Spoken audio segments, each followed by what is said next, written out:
بسم اللہ الرحمن الرحیم۔ معزز ناظرین السلام علیکم۔ وہ کون سے چار بڑے شہر تھے جن کو ایک بڑے عذاب نے نیست و نابود کر دیا؟ اس عذاب کے دوران ایسا کیا ہوا کہ اس زمانے کے نبی کی نافرمان زوجہ پتھر کے مجسمے میں تبدیل ہو گئی؟ اس ویڈیو میں ہم حضرت لوط علیہ السلام کی نافرمان بیوی کے پتھر بننے کے عبرتناک واقعے کو جانیں گے۔ جناب لوط علیہ السلام مسلسل 30 برس تک اس قوم کو راہ راست پر لانے کی انتھک کوششیں کی، لیکن آپ کی تبلیغی کوششوں کا ان پر کوئی اثر نہیں ہوا۔ بلاخر مایوس ہو کر آپ نے بحالت مجبوری اس قوم پر عذاب کی خدا سے التجا کی۔ پروردگار عالم نے 4 فرشتوں کو عذاب کے لیے مامور کیا، جس کے سربراہ حضرت جبرائیل علیہ السلام تھے۔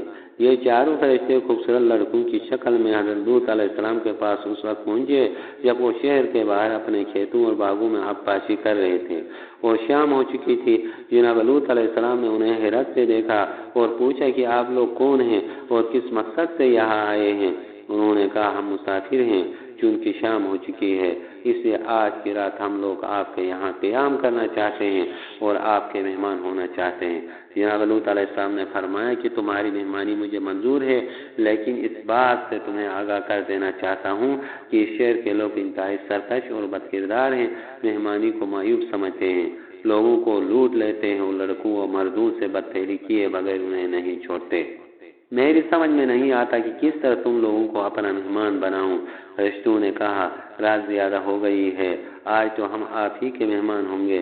غرض کی جناب لوط علیہ السلام انہیں گھر لے آئے اور جب گھر کے اندر سب لوگ داخل ہو چکے تو جناب لوط علیہ السلام نے اپنی زوجہ جو اسی قوم صدوم سے تھی اور جس کی ذات سے جناب لوط علیہ السلام کو یہ خطرہ تھا کہ کہیں وہ ان مہمانوں کے آنے کی خبر اپنی قوم صدوم والوں کو نہ کر دے، اپنی بیوی کو الگ بلایا اور اس سے کہا کہ ان مہمانوں کے آنے کی خبر کسی کو نہ ہونے پائے۔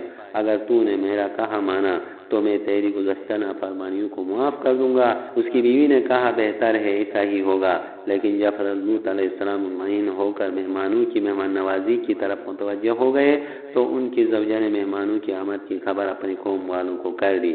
وہ منافقہ اور کافرہ تھی۔ نتیجہ یہ ہوا کہ جناب لوط علیہ السلام کا گھر چاروں طرف سے گھیر لیا گیا۔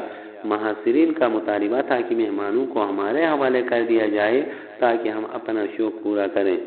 جناب لوط علیہ السلام نے فرمایا ہماری پاک و پاکیزہ لڑکیاں تمہارے لیے کافی ہیں، خدا کے قہر و غضب سے ڈرو اور مجھے ذلیل و رسوا نہ کرو۔ لیکن وہ لوگ نہ مانے اور جناب لوط علیہ السلام کی کوئی بات سننے کی بجائے شدت پر اتر آئے تو آپ نے بے بسی کے عالم میں خدا کی بارگاہ میں فریاد کی اور کہا پالنے والے، تو دیکھ رہا ہے کہ میری قوم کہاں تک مجھ پر ظلم کر رہی ہے، کاش مجھے بھی قوت حاصل ہوتی تو میں ان ظالموں کو جواب دیتا۔ یہ سن کر حضرت جبرائیل علیہ السلام نے کہا کہ لوط علیہ السلام آپ کو معلوم ہونا چاہیے کہ اس وقت آپ کے ساتھ خدا کی بہت بڑی طاقت ہے۔ فرمایا وہ کیوں کر؟ جبرائیل علیہ السلام نے کہا میں جبرائیل علیہ السلام ہوں اور میرے ساتھ 3 لڑکے بھی جو اس وقت آپ کے مہمان ہیں، ہم لوگ اس قوم پر عذاب کے لیے آئے ہیں۔ لوط علیہ السلام نے فرمایا کہ پھر دیر کس بات کی؟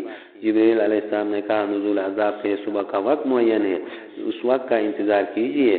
اب یہ باتیں ہو رہی تھی کہ لوگ لوط علیہ السلام کا گھر کا دروازہ توڑ کر اندر داخل ہو گئے۔ بس ان کا داخل ہونا تھا کہ حضرت جبرائیل علیہ السلام نے اپنے پروں کو جنبش دی، جس کی ہوا سے سب کے سب اندھے ہو گئے، جیسا کہ قرآن مجید میں ارشاد باری تعالیٰ ہے ہم نے انہیں اندھا کر دیا کیونکہ ان لوگوں نے ناجائز فعل کی خواہش کی تھی۔